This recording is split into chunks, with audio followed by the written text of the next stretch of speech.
Story 1. About a month ago, I, 43 male, decided I couldn't get past things and told my wife we were separating. About a year before that I found my wife of 12 years was texting another guy. We were in MC at the time and there she agreed to go no contact with him, and I agreed to continue our relationship. She did not. I caught her 2 more times and always told myself we could get past it.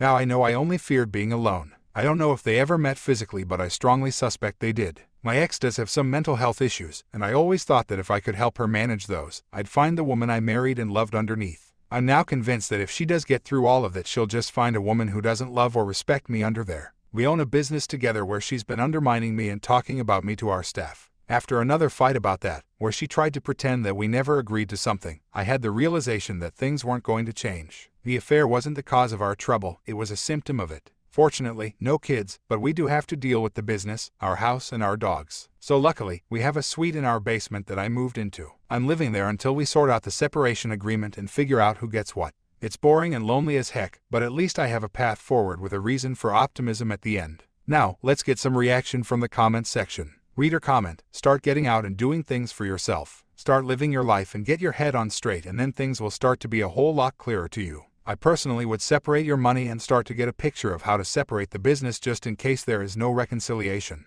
Prepare yourself now, but get out and start living your life. Good luck. Original poster, thank you. I'm doing my best on this front. I've started getting to the gym regularly and spend more time with friends doing things. And yes, I actually do want to get out of the business, so we're both figuring out if she wants to find a way to buy me out, or if we just sell the whole thing. Reader comment: it sounds like you've got your head screwed on the right way. Nice work. A lot of people aren't able to get to the realization that you have. They let the emotion cloud it out. With the loneliness, I found that you need to embrace it and learn to be able to live with it, and be happy being on your own, and to be happy with your life. Otherwise, you'll go to some dark places, you won't heal properly, and you'll try and make yourself feel better through other people, which never truly works. I've been through 2 divorces where my ex-wives had affairs and have tried a lot of different things to get through that loneliness. Hopefully you can get out from being under the same roof. That is a key step in being able to start putting your ex into the rearview mirror. While you are living together, you get reminded of what they have done. It's also great that you realize that even if her problems are sorted out, she won't truly love you. A lot of people do think that the person they fell in love with will be remaining, but quite often that person is just a memory of all the good times you had together, and you forget about how poorly they treated you at other times in the relationship.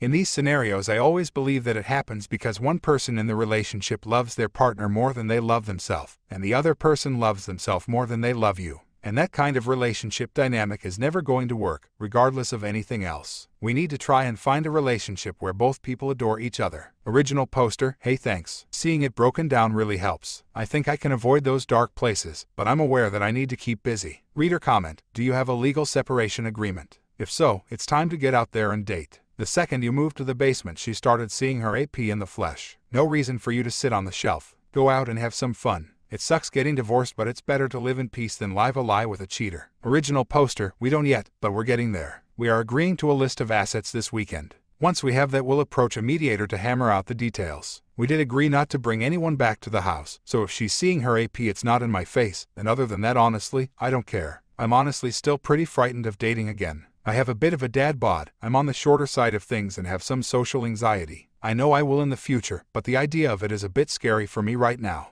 Reader comment: this might be an unpopular opinion, but you should let her buy you out of the business. She's already been poisoning the well with your employees, so let her reap what she's sown. I would bet money that they won't respect her, and she will get her ass handed to her with the business financials. You focus on keeping the house, so she can't F your credit over with an intentional foreclosure. Original poster: I 100% agree with you. I've asked her to either find a way to buy me out or find a partner she wants to work with who can. She's considering selling the whole thing, which I also support. I do think I'd end up with the house if for no other reason to reduce the amount she'd owe me for my half of the business. But honestly, I'm not tied to it either. If she wants to buy my half of the house, I'd let her. Reader comment: play Project Zomboid. I might be playing that game all the way into my 40 seconds. When I get time from work. Original poster: ha, you're the second person to suggest it. I actually just picked up No Man's Sky because it was on sale, and I heard an update made it way better. Reader comment: you seem very positive. Keep it up. I love this SHT. Original poster: thank you. None of this is good, but I'm past the part that was bad.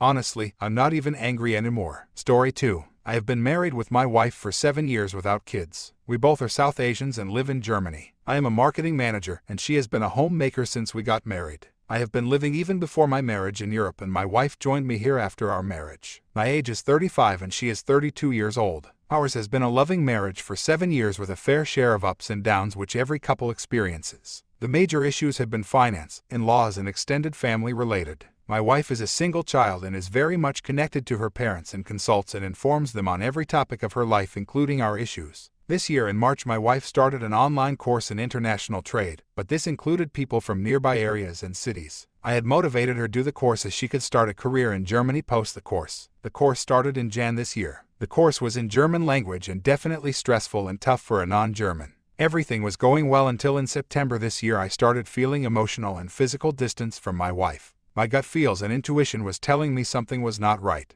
In addition, my wife had suddenly interest in kind of music and began to sit for the online class with makeup, which she had not done since Jan. One evening by chance, while I was going through the tab which she uses majorly, I found her Google search like he talks to me about sex and how he will satisfy me. What if I dream of having sex with another man? Signs he is flirting with you. How to flirt with men and other related searches which strongly indicated that something was wrong. Also, she was staying up late at night and telling me that she is not able to sleep. All the time she was on Instagram and WhatsApp and chatting with someone. She kept her phone with her at all times. She even took her phone to the toilet and was bewildered of me even going anywhere near her phone. She was even tucking her phone under the pillow while sleeping. Next day morning I confronted her and asked her about these Google searches, and she said there was nothing and I was just doubting her unnecessarily. I then proceeded to connect WhatsApp to my computer without her knowledge. Then after some time I saw the following message to a male in her course who stays 45 kilometers from our residence. The message reads as follows: #Good morning, please do not get angry. He saw my Google searches, and he thought, what is happening?